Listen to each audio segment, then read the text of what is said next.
예, 베드로가 사도행전 2장 23절에서 예수 그리스도 그가 하나님의 정하신 뜻과 미리 아신 대로 내어준 바 되었거늘 너희가 법 없는 자들의 손을 빌어 못 박아 죽였으나 이렇게 말하고 있습니다. 실제로 주님을 십자가에 못 박은 자들은 인간이었지만 도구 역할이죠. 도구 역할.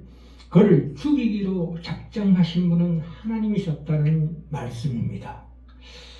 베드로전서 1장 20절에서도 그는 창세전부터 미리 알리신 바 된 자나 이 말세에 너희를 위하여 나타내신 바 되었으니 라고 말씀하고 있기 때문입니다. 십자가는 세상이 창조되기도 전에 계획되고 정해진 일이었는데 하나님께서 사람을 만드시기도 전에 아들 되신 그리스도의 죽음을 계획해 놓으셨다는 것입니다.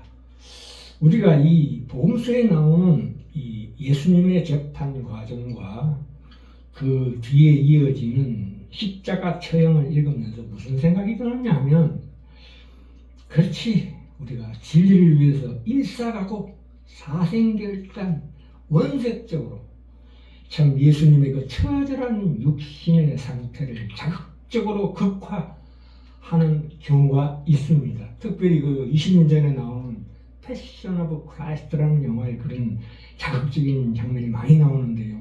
결코 추천해주고 싶지 않은 영화입니다. 그래서 눈물이 그릉그릉 해가지고 예수님에 대한 감탄을 드러내면서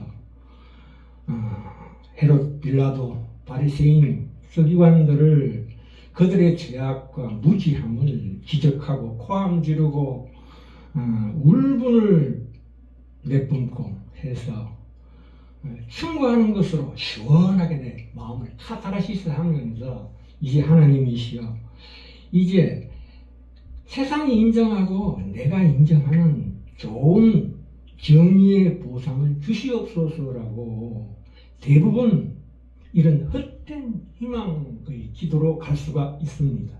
잘못된 것이죠. 이것은 성경의 그 전체의 다양성과 그 속에 들어있는 진정한 내용을 무시하고 어느 한 부분만을 과도하게 집중적으로 표출함으로써 내 스스로가 카타르시스를 느끼고자 하는 그 잘못된 생각이고 말하자면 진리를 토막내고 해석시키는 위험한 발상입니다. 오늘 본문 말씀이 어디 있냐 하면 시편 42편 1절부터 8절까지입니다.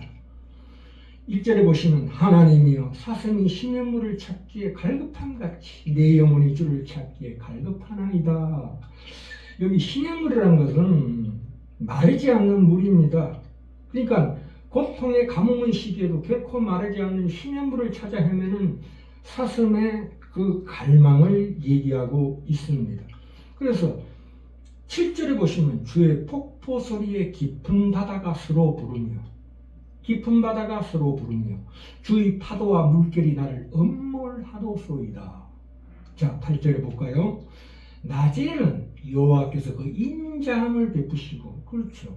그러나 고통의 밤에는 그 찬송이 내게 있어 생명의 하나님께 기도하리로다. 이렇게 증언하고 있습니다. 그래서 우리가 이 현실에서 피할 수 없이 닥치는 여러 가지 고통을 당할 때에 바로 지금 이 순간 그 고통을 인정하고 감내해야 된다는 것은 두 가지 의미가 있습니다. 첫째는 고통이 우리 삶에서 할 일을 다 한 뒤에 사그라들 자리를 만드는 것을 뜻합니다. 고통은 지나가게 되어 있거든요. 둘째로 고통에 대해서 우리가 하나님께 정직하게 말하고 지금 내가 당하고 있는 고통을 정직하게 하나님께 말하는 게 중요합니다. 그리고 자기 자신뿐만 아니라 하나님 앞에서도 그 고통을 인정하고 우리 고통을 신앙 고백의 일부로 말하는 것을 뜻합니다. 하나님의 침묵은 그 예수님이 돌아가실 때도 하나님 침묵하셨죠. 그것을 우리가 집중해서 바라다 봐야 합니다. 그 전지전능하신 하나님께서, 사랑이 많으신 하나님께서 어떻게 예수님 십자가에 들어가실 때도 하나님께서 그렇게 수수방관하시고 깊은 침묵으로 일관하셨다는 사실에 반드시 집중해야 합니다. 그래서 오늘 시편 42편 7절에 나오죠. 깊은 바다가 서로 부르며. 무슨 뜻입니까? 깊은 바다가 서로 부른다는 것은 깊은 곳과 깊은 곳이 서로 부른다는 뜻입니다. 낮에는 여호와께서 그 인자함을 베푸신다. 이 하나님의 침묵은 고통이 우리 마음을 꿰뚫을 수 있게 해준다 이 말씀입니다. 하나님의 침묵은 슬픔에 빠진 우리를 찾아오는 우리가 두려워하는 어떤 위로자입니다. 그것은 우리가 우리 자신 안으로 더 깊이 들어가게 합니다. 이 고통이야말로. 그래서 그 의심이 일어나고 고통이 완전히 인지되는 그 어둠의 자리, 더 이상 나의 모든 것을 잃어버렸다는 상실을 부인할 수 없는 자리로 우리를 초대합니다. 정말 내가 아무것도 없구나, 황폐하구나, 흑막이구나, 밤이구나.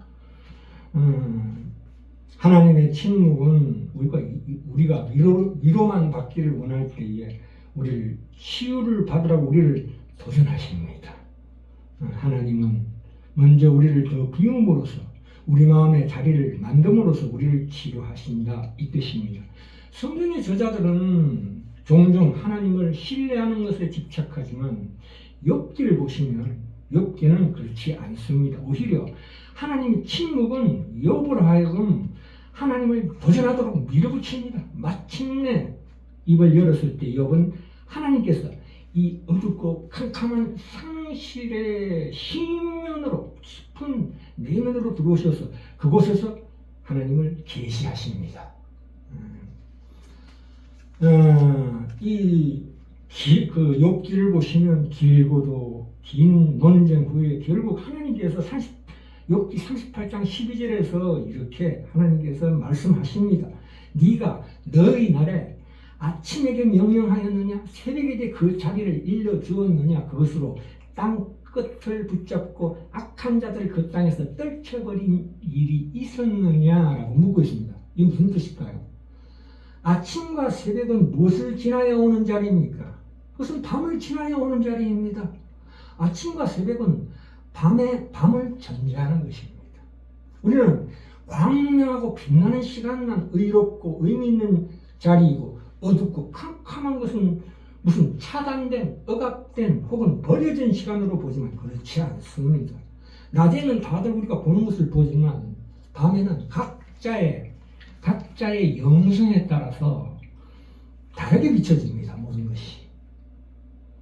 19절에 가시면 또 이런 말씀을 하십니다. 어느 것이 광명이 있는 곳으로 가는 길이냐 어느 것이 흑암이 있는 곳으로 가는 길이냐라고 묻고 계십니다. 하나님께서. 낮과 밤이라는 것은 둘이 대등하게 자리를 허락받고 있습니다. 낮만이 아니라 밤도 우리 삶 가운데서 형통만이 아니라 고통과 고난도 억울함도 함께한다 이 말입니다.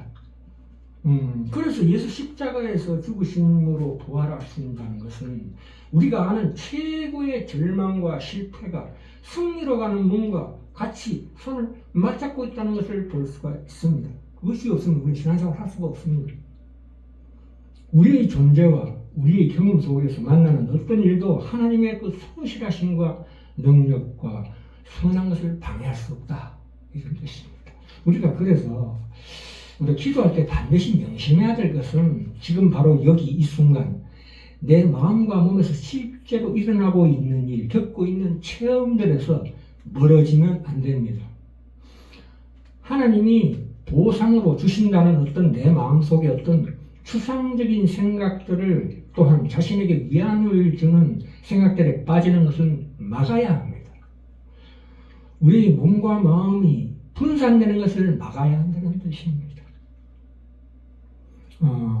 인내를 가지고 지금 자기의 몸과 마음 그 안팎에서 일어나고 있는 것들을 살피고 그것이 무엇인지 생각해야 합니다. 예수님께서 십자가 법정에서 행하신 것처럼 어떻게든 내 마음속에 안정감을 얻고자 하는 움직임을 멈출 때 우리 자신이 세운 내 나름대로의 하나님에 대한 기대를 접을 때 있는 그대로 바로 지금 여기에서 하나님을 만날 수 있게 해주시옵소서 이렇게 기도하는 것이 정상입니다. 우리가 행복할 때나 슬픔에 빠져 있을 때, 확신이 가득 찰 때나 불안에 빠져 있을 때, 살아있을 때나 죽음이 닥칠 때, 바로 지금 거기에서 하나님 당신을 만날 수 있게 해 주시옵소서 이런 기도를 드려야 마땅한 것입니다. 우리가 현실에서 당할 수 있는 모든 고통의 이면에는 고통의 창조적이고 구원적인 의미가 드러난다는 것입니다. 그것이 바로 성부, 성자, 성령 그 삼위 하나님께서 인간의 고통에 함께 참여하심으로 말미암아 이 악의 문제를 얘기하고 계시는 것입니다. 인간의 고통과 함께 참여하셨다는 것입니다. 우리도 마찬가지입니다. 고통받는 사람들과 연대하고 함께 아파함으로써 그 문제를 해결할 수가 있습니다. 로마서 12장 15절에 나오죠. 즐거워하는 자들과 함께 즐거워하고 우는 자들과 함께 울라고 권면하고 있습니다. 이것은 상대의 감정을 자기에게로 옮겨올 수 있는 공감 능력을 의미합니다. 말하자면 이 연민이라는 것은 무슨 뜻입니까? 이 창세기 49장 25절에 보시면 야곱이 유언을 할 때 요셉에게 얘기합니다. 네 아비의 하나님 그가 너에게 복을 주실 것이라. 위로 하늘의 복과 아래로 원천의 복과 젖먹이는 복과 태의 복이로다. 태의 복이로다. 자, 이 연민이라는 것, 함께 즐거워하고 함께 슬퍼하는 것이라는 건 연민인데 자기의 열매입니다. 이기적인 마음과 반대되는 이타적인 마음을 얘기하는 것입니다. 그걸 영어로는 compassion. 타인의 고통을 자신도 함께 느껴서 그 고통을 덜어주려고 애쓰는 마음과 행동을 compassion이라고 합니다.